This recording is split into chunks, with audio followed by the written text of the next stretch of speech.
say they had a bad relationship with their mother or something, and they're resentful towards their mom, but they have identified that as their fault, and they want to bring it somewhere better.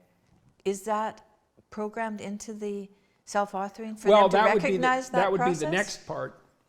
Which is? So the third part is the future authoring I program, see. right? And so this is sort of like a life cleanup program in some fundamental yeah. sense.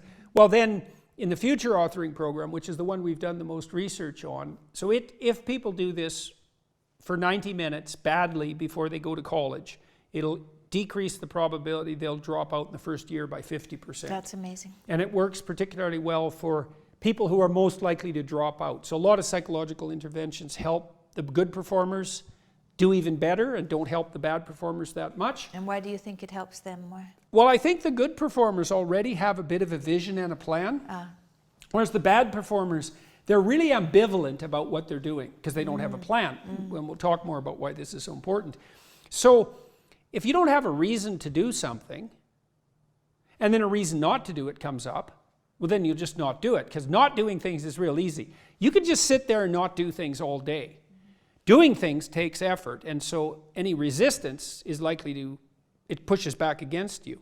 And so going to college, it's like, well, why is that difficult? Well, you have to get up, you have to go to your classes, you have to do the assignments, you have to do the reading, you have to write the tests, you have to believe that this path is somehow better than any other path you could be on, and there's innumerable other paths, and that it's better in some fundamental sense than just doing nothing or playing games or being purely hedonic.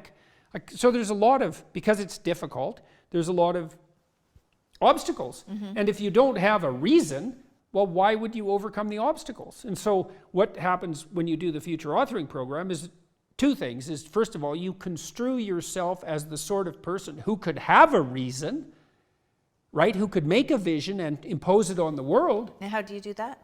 Well, and then second, you actually develop a vision. Okay, so the first thing the program asks you to do, and it's got a biblical element to it in some fundamental sense, although that wasn't so explicit when we first developed it, but I came to realize that later. There's a statement in the Gospels. Christ says to his followers, ask and you'll receive. Knock and the door will open. Seek and you'll find.